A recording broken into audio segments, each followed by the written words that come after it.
Bayangkan sebuah kisah di mana seorang lelaki tanpa nama, pencuri kelas teri, buronan, dan tukang keris gadungan, akhirnya tampil sebagai pendiri salah satu kerajaan paling berpengaruh dalam sejarah Nusantara. Ini bukan dongeng, bukan legenda kosong, bukan cerita pengantar tidur. Ini adalah kisah nyata bagaimana seorang manusia biasa manusia biasa berhasil memutar roda sejarah, menjatuhkan bangsawan, memanipulasi orang suci, dan menciptakan kudeta paling licin yang pernah terjadi di Asia Tenggara. Dan nama lelaki itu adalah Ken Arok. Awal kehidupan, bayi yang ditinggalkan, takdir yang tidak bisa. Dialah kan tidak ada yang benar-benar tahu siapa orang tua asli Ken Arok. Para raton kronik kuno yang menjadi sumber utama kisah ini mengatakan bahwa ia adalah anak seorang perempuan bernama Ken Endok, tetapi ayah biologisnya adalah seorang dewa. Bahkan ada versi yang menyebut Batara Brahma. Namun sejarah mencatat bahwa klaim itu bukanlah sesuatu yang harus dipercaya mentah-mentah. Para ahli sejarah menilai, kisah itu hanyalah cara masyarakat kala itu memberikan legitimasi ilahi untuk seorang raja baru, tradisi yang sangat umum di kerajaan-kerajaan kuno.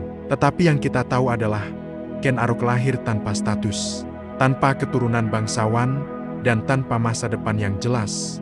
Ia dibuang, atau paling tidak diserahkan kepada seorang pencuri bernama Lembong, yang kemudian membesarkannya. Lingkungan tempat ia tumbuh bukanlah sekolah para Brahmana atau asrama kesatria.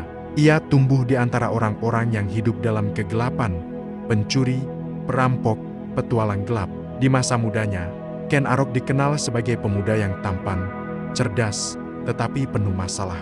Ia sering merampok, mencuri, dan melarikan diri dari satu desa ke desa lainnya. Namun ada satu hal yang membuatnya berbeda dari pencuri biasa. Dia sangat ambisius. Ambisi itu membuatnya beda dari bandit-bandit kecil lain. Dan sejarah selalu mencatat, orang ambisius hanya butuh satu kesempatan untuk membalikan keadaan. Pertemuan yang mengubah segalanya. Ken Arok dan Empu Lohgawe dalam pelariannya dari kejaran penjaga desa. Ken Arok bertemu dengan seorang pendeta Brahmana, seorang pengembara dari India bernama Empu Lohgawe. Inilah titik paling penting dalam hidup Ken Arok. Menurut para raton, Empu Lohgawe melihat cahaya pada diri Ken Arok, tetapi para ahli sejarah menafsirkan hal ini dengan lebih logis. Lohgawe adalah seorang Brahmana yang ingin menyebarkan agama dan mempengaruhi politik di Jawa. Ia melihat potensi Ken Arok sebagai alat, atau sebagai sosok yang bisa ia bentuk menjadi penguasa. Bagi Lohgawe, Ken Arok bukan sekadar pemuda jalanan. Ia adalah bahan mentah yang bisa digembleng menjadi pemimpin. Setelah itu, hidup Ken Arok berubah. Ia mulai belajar tata krama, politik, bahkan spiritualitas sesuai ajaran sang pendeta. Lohgawe memberikan legitimasi moral kepada pemuda ini sekaligus menjadikannya lebih percaya diri untuk mengejar ambisinya. Dan ambisi itu segera menemukan sasaran. Tunggul Ametung, penguasa Tumapel yang menjadi target utama Tumapel pada masa itu hanyalah sebuah wilayah bawahan dari kerajaan Kediri. Pemimpinnya adalah seorang aku bernama Tunggul Ametung. Secara politik, Tunggul Ametung bukanlah raja, tetapi ia memiliki kekuasaan besar secara lokal, pasukan sendiri, rumah besar. Dan yang paling menarik, ia memiliki seorang istri yang sangat cantik bernama Ken Dedes. Saat pertama kali melihat Ken Dedes, Ken Arok seperti kehilangan separuh akalnya. Para raton menggambarkan kecantikan Ken Dedes sebagai sinar yang membuat takdir setiap lelaki berubah, sementara sejarawan memandangnya sebagai perempuan berstatus tinggi yang keberadaannya bisa menentukan legitimasi kekuasaan seseorang. Yang jelas, setelah melihat Ken Dedes, ambisi Ken Arok bukan hanya tentang kekuasaan, tetapi juga tentang mengambil alih hidup seseorang. Ken Dedes, perempuan yang ditakdirkan melahirkan raja-raja menurut kronik para raton. Ketika Ken Arok pertama kali melihat Ken Dedes, kainnya tersingkap tertiup angin. Dari situ, ia melihat cahaya keluar dari tubuhnya, tanda bahwa Ken Dedes ditakdirkan melahirkan raja-raja besar. Apakah ini fakta atau simbolisme? Para sejarawan menyebutkan bahwa cahaya itu adalah metafora. Ken Dedes adalah perempuan dari keluarga Brahmana. Statusnya tinggi, darahnya terhormat. Siapapun yang menikahinya otomatis mendapat legitimasi aristokrat. Dengan kata lain, Ken Dedes adalah tiket menuju takhta. Dan Ken Arok tahu itu. Maka sebuah rencana mulai tumbuh. Rencana jahat, tetapi juga rencana yang sangat cerdas. Pabrik kudeta dimulai. Ken Arok dan pesanan keris legendaris untuk mengambil alih kekuasaan Tumapel. Hanya ada satu cara, Tunggul Ametung harus mati. Tetapi membunuh seorang penguasa tidak bisa dilakukan sembarangan. Ken Arok tidak bisa sekadar menusuknya di jalan. Itu akan mengundang masalah. Maka ia merancang sebuah skenario. Ia pergi ke seorang pembuat senjata yang sangat terkenal di Jawa, Empu Gandring. Disinilah legenda sekaligus fakta sejarah bertemu. Para raton mencatat bahwa Ken Arok memesan sebuah keris sakti kepada Empu Gandring, meminta senjata yang paling mematikan, paling sempurna, dan paling berkualitas yang bisa dibuat seorang empu. Empu Gandring setuju. Namun, keris itu membutuhkan waktu panjang untuk diselesaikan. Keris bukan sekadar besi ditempa. Ia adalah karya spiritual, membutuhkan ritual khusus, doa khusus, puasa khusus. Sayangnya, Ken Arok tidak sabar. Pembunuhan Empu Gandring, awal kutukan yang melegenda ketika keris itu belum selesai sepenuhnya. Ken Arok datang menagih. Empu Gandring berkata bahwa prosesnya masih panjang. Tetapi Ken Arok, yang hatinya telah terbakar ambisi, tidak menerima jawaban itu. Ia mengamuk, dan dengan keris yang belum selesai itu, ia menusuk Empu Gandring hingga mati. Menurut para raton, saat menjelang mati, Empu Gandring mengutuk Ken Arok bahwa keris itu akan membawa kematian bagi 7 keturunan. Para ahli sejarah meragukan angka 7. Tetapi mereka percaya bahwa keris Gandring memang menjadi penyebab serangkaian pembunuhan politik dalam konflik perebutan kekuasaan setelah Ken Arok mati. Yang jelas, keris itu sudah diciptakan dengan darah, dan darah berikutnya segera menyusul. Kudeta terselubung, Tunggul Ametung dijebak, keris Gandring beraksi untuk membunuh Tunggul Ametung. Ken Arok tidak ingin meninggalkan jejak. Rencananya sangat licik namun sangat cerdas. Ia mengambil keris Gandring, lalu ia menaruhnya di tempat seorang pengikut Tunggul Ametung, sehingga seolah-olah orang lain yang melakukan pembunuhan itu. Versi para raton menyebut bahwa Ken Arok mengalihkan tuduhan, membuat pembunuhan itu tampak seperti konflik internal Tumapel. Yang jelas, Tunggul Ametung mati dibunuh keris Gandring. Kematian ini mengguncang Tumapel dan membuka jalan bagi naiknya seorang pemuda misterius bernama Ken Arok. Dan tidak lama setelah itu, Ken Arok menikahi Ken Dedes. Ken Arok menguasai Tumapel, dari bandit menjadi penguasa setelah Tunggul Ametung terbunuh. Tumapel membutuhkan pemimpin baru. Para pembesar wilayah melihat bahwa Ken Arok adalah kandidat yang paling kuat, terutama karena ia didukung oleh Empu Logawe, seorang pendeta Brahmana. Dukungan seorang Brahmana sangat penting bagi masyarakat kuno. Ini artinya Ken Arok memiliki legitimasi spiritual. Lalu, Ken Arok naik menjadi Aku Tumapel, suatu posisi yang dulu dimiliki pria yang ia bunuh sendiri. Ia sekarang memegang kekuasaan. Ia punya istri dari darah bangsawan, dan ia punya ambisi yang jauh lebih besar daripada sekadar memimpin Tumapel. Karena Tumapel hanyalah daerah bawahan Kediri. Jika ia ingin menjadi raja sesungguhnya, ia harus menghancurkan Kediri. Dan ini membawa kita ke fase selanjutnya dari perjalanan hidupnya, perang besar yang mengguncang Jawa. Ketegangan dengan Kediri, perang yang tidak bisa dihindari setelah menguasai Tumapel. Ambisi Ken Arok membesar. Ia ingin menjadikan Tumapel kerajaan mandiri. Ia ingin melawan pusat kekuasaan, yaitu kerajaan Kediri yang dipimpin oleh Kertajaya. Hubungan Tumapel dan Kediri memburuk karena kebijakan Kertajaya yang menindas kaum Brahmana. Ini memberikan peluang emas bagi Ken Arok. Ia mendekati para Brahmana yang marah, menawarkan perlindungan. Para Brahmana tidak memiliki pasukan, tetapi mereka memiliki legitimasi spiritual, dan legitimasi adalah separuh dari kekuasaan. Akhirnya, para Brahmana meninggalkan Kediri dan bergabung dengan Ken Arok. Langkah ini membuat Kertajaya murka. Pertikaian pun tidak bisa dihindari. Jawa akan menyaksikan perang besar antara dua kekuatan. Tumapel vs Kediri, sebuah perang yang akan mengubah sejarah Nusantara secara permanen. Pertempuran Ganta, titik balik. Sejarah Jawa pada tahun 1222, meletuslah Perang Ganta. Inilah momen ketika seorang bandit jalanan berubah menjadi pendiri dinasti. Dalam pertempuran ini, pasukan Ken Arok bentrok dengan pasukan Kediri yang dipimpin langsung oleh Raja Kertajaya. Menurut sumber sejarah, pasukan Tumapel jauh lebih kecil dibandingkan Kediri. Tetapi semangat dan strategi Ken Arok mengubah situasi. Dengan dukungan Brahmana dan legitimasi spiritualnya, Ken Arok membangkitkan moral pasukannya, memberikan narasi bahwa melawan Kertajaya adalah bentuk pembelaan terhadap agama dan tatanan dunia. Pertempuran berlangsung sengit, dan akhirnya Kertajaya kalah. Ia melarikan diri dan tidak pernah terlihat lagi dalam catatan sejarah. Kemenangan ini mengakhiri masa kerajaan Kediri gelombang pertama dan membuka jalan lahirnya sebuah kerajaan baru. Kerajaan Singhasari, lahirnya raja baru, Ken Arok, dinobatkan sebagai Raja Sasang Amurwabhumi setelah kemenangan di Ganter. Ken Arok mendirikan kerajaan baru bernama Singhasari. Ia menjadi raja pertama dan mengambil gelar Sri Ranggah Raja Sasang Amurwabhumi yang berarti Raja Agung Penakluk Bumi. Ambisi bandit jalanan itu telah terwujud. Ia kini resmi menjadi raja.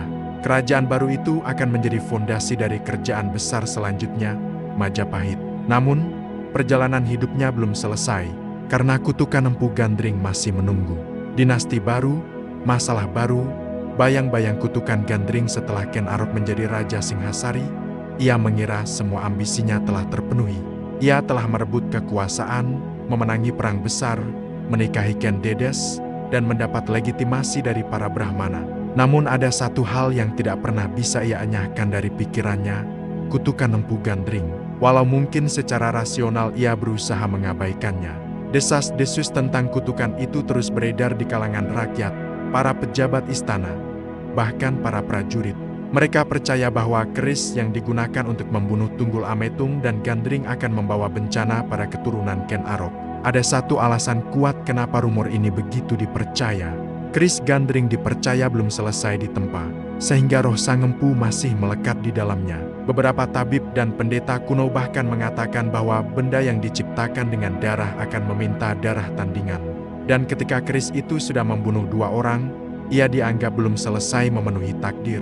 Bagi rakyat Jawa kuno, benda-benda keramat memiliki kekuatan besar.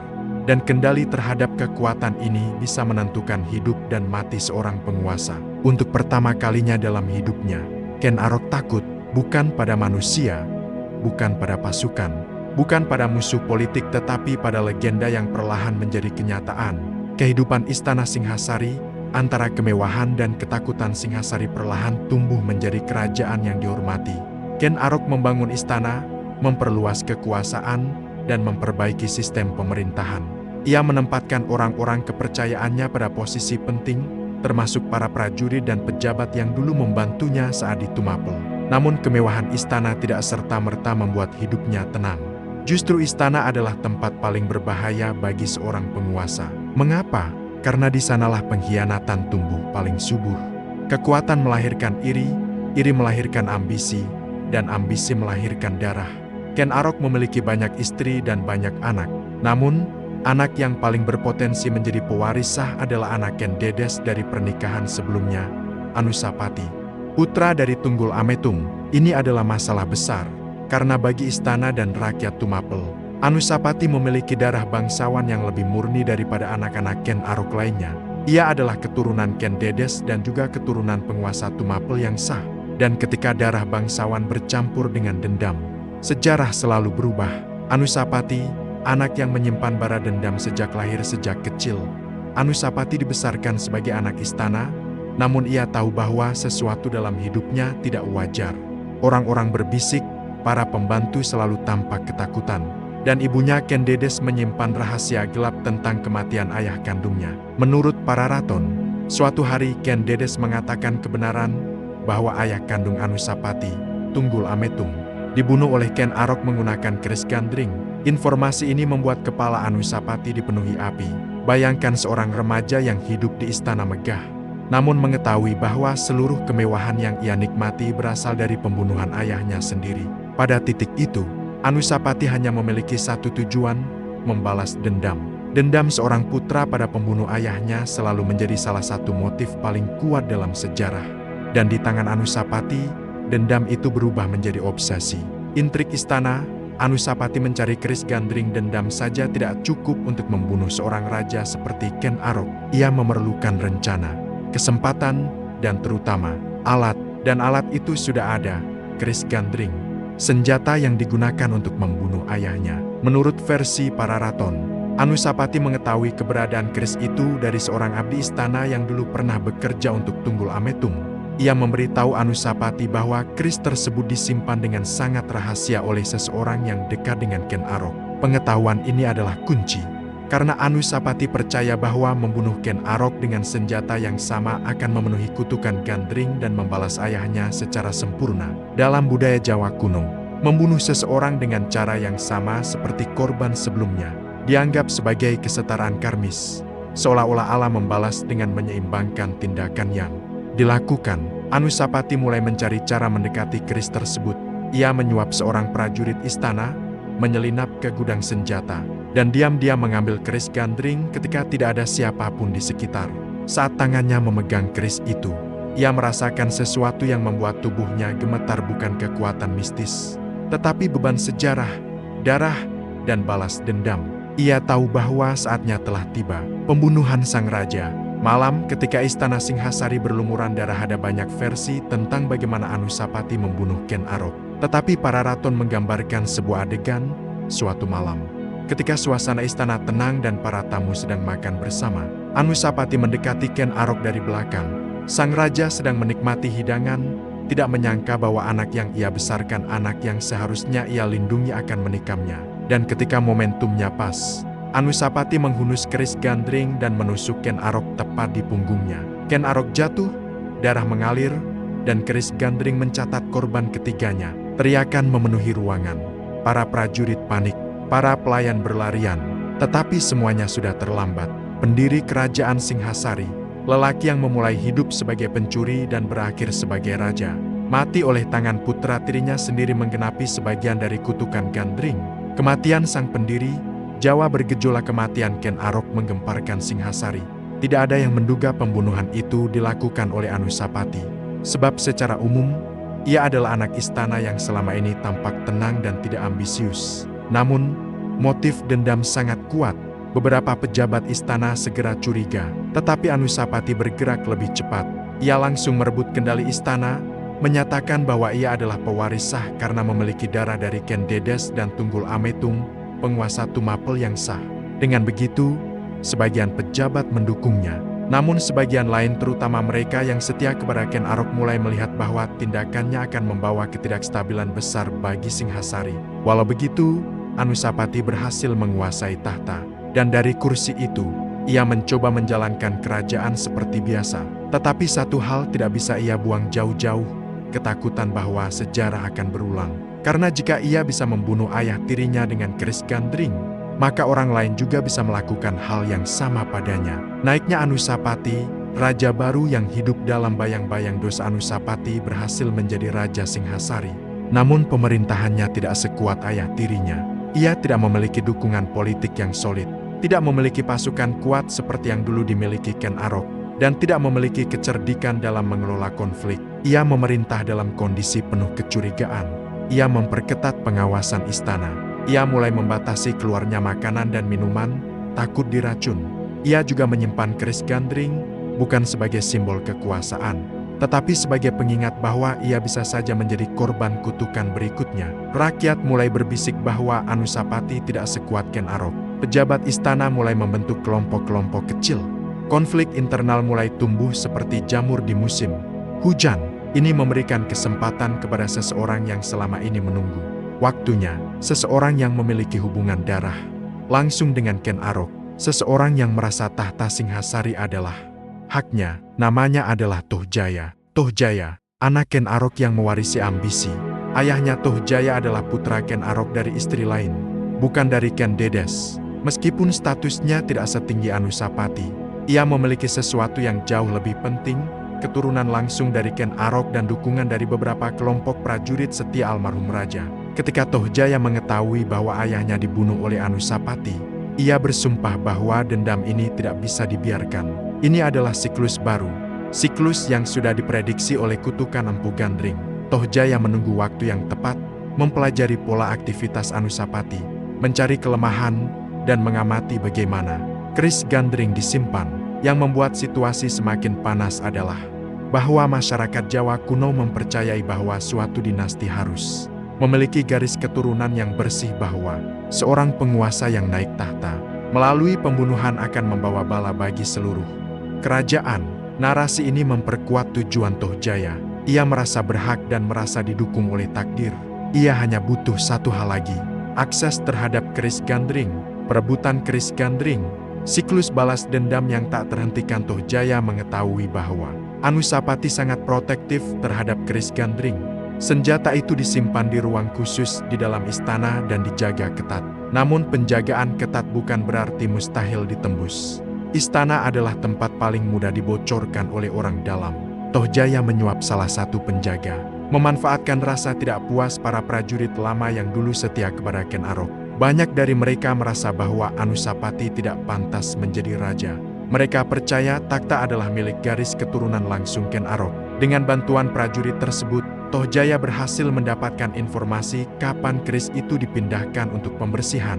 Ini adalah momen paling rentan. Malam itu, ketika suasana istana sunyi dan banyak orang terlelap, Tohjaya menyelinap masuk.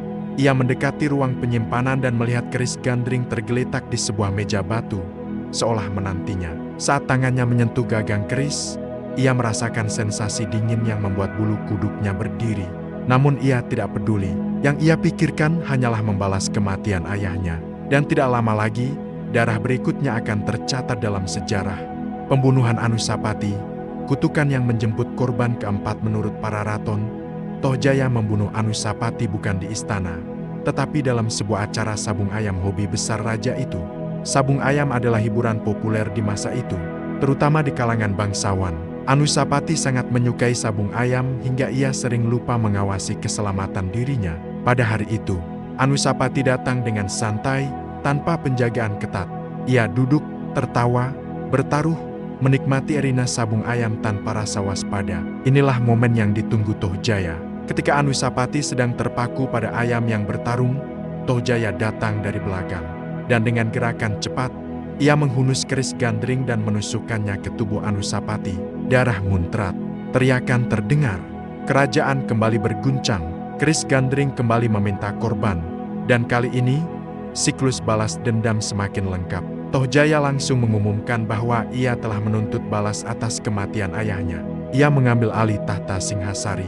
Namun, kekuasaannya tidak berlangsung lama. Bagian 3 jalan menuju Singhasari, keris, darah, dan tahta angin malam di Tumapel berhembus sebagai bisikan kutukan. Di langit, bulan separuh tampak pucat, seakan menjadi saksi atas sesuatu yang akan mengubah sejarah Jawa selamanya. Pada malam itu, Ken Arok berjalan sendirian menuju rumah pembuat keris terkenal Empu Gandring. Pertama, keris yang tidak pernah selesai nama Empu Gandring tidak main-main di Jawa abad ke-13. Keris buatannya terkenal memiliki pamor halus dan kekuatan spiritual tinggi. Banyak bangsawan dan kesatria mengantre untuk memesan karyanya. Tetapi tidak ada yang lebih mendesak dan lebih berbahaya dari pesanan Ken Arok. Ken Arok menginginkan keris yang sempurna untuk tujuan besar meski ia tak pernah mengatakannya secara langsung. Namun Empu Gandring, seorang empu yang disiplin dan teguh, menolak tergesa-gesa. Ia tahu keris tidak bisa dibuat terburu-buru. Setiap lipatan baja, setiap hentakan palu, setiap semburan api harus mengikuti ritme semesta. Tapi Ken Arok tidak punya waktu, dan terutama tidak punya kesabaran. Ketika ia datang malam itu, dan mendapati kerisnya masih belum selesai, amarahnya meledak. Dalam kemarahan yang membutakan, Ken Arok meraih keris yang masih setengah jadi belum sepenuhnya diasah, belum diberi pamor, belum diberi doa penyempurna lalu menusukkannya ke dada sang empu. Darah mengucur membasahi batu lantai. Sambil sekarat, Empu Gandring mengangkat tangan mengutuk. Keris ini akan membawa maut, bukan hanya kepadamu, Arok, tapi 7 keturunanmu. Kutukan itu kelak terbukti menjadi salah satu narasi paling kelam dalam legenda Jawa. Ken Arok menatap keris itu. Meski belum sempurna, ia melihat sesuatu, instrumen kekuasaan. Dan keris itulah yang kelak menjadi alat untuk menggulingkan seorang penguasa. Kedua, intrik Tumapel, dari pengawal ke penguasa saat itu. Tumapel masih di bawah kekuasaan Aku Tunggul Ametung, pejabat kuat yang ditakuti rakyat. Ia memungut pajak keras, namun juga disegani. Namun di balik kekuasaan itu, ada celah besar yang disadari oleh Ken Arok, istrinya, Ken Dedes. Ken Dedes bukan sekadar wanita cantik. Ia berasal dari keluarga Brahmana dan diyakini membawa aura spiritual kuat.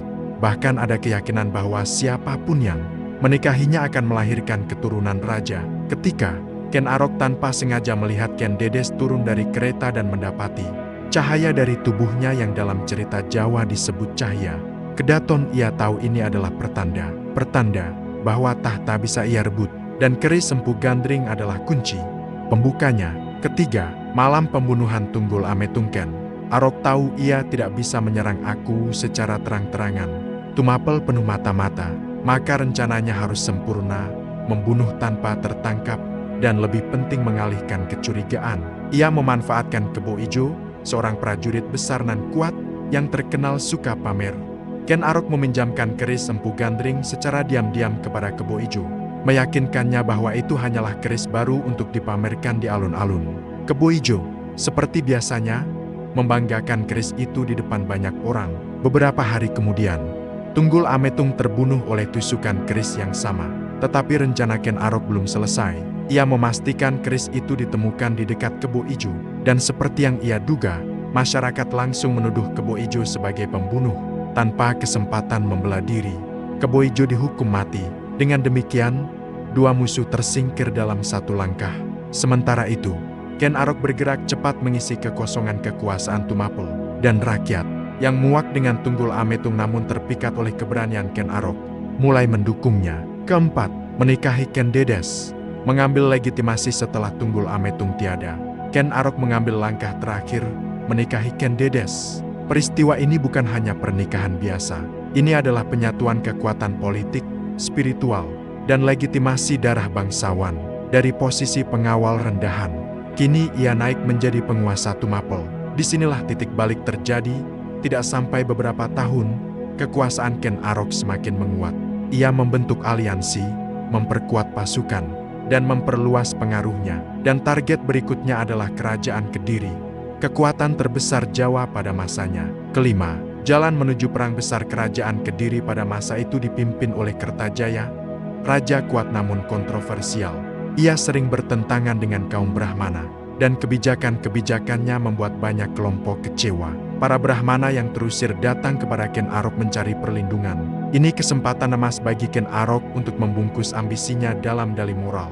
Aku melawan Kediri demi Dharma, padahal yang ia kejar adalah tahta. Perang besar pecah tahun 1222 di Gante. Pertempuran berakhir dengan kemenangan Ken Arok. Raja Kertajaya melarikan diri, dan Kediri runtuh. Dari sinilah Ken Arok memproklamasikan berdirinya Kerajaan Singhasari dan menahbiskan dirinya sebagai raja pertama. Bergelar Sri Ranggah Rajasa Sang Amurwa Bumi, pendiri Wangsa Rajasa. Cikal bakal berdirinya Majapahit, seorang mantan perampok, mantan tukang keris, mantan pembunuh, kini menjadi raja terbesar Jawa. Keenam, bayang-bayang kutukan namun kutukan Empu Gandring tak pernah hilang. Pembunuhan Tunggul Ametung hanyalah awal. Keris itu kemudian menuntut darah-darah lainnya, termasuk keturunan Ken Arok sendiri. Sejarah mencatat pertumpahan darah berkepanjangan. Anusapati, anak tiri Ken Arok, membunuh Ken Arok menggunakan keris yang sama. Tohjaya, anak Ken Arok, membalas dengan membunuh Anusapati. Dan siklus itu terus berlanjut. Keris yang belum selesai itu menjadi simbol bahwa kekuasaan yang diraih dengan darah akan selalu dibayar dengan darah pula.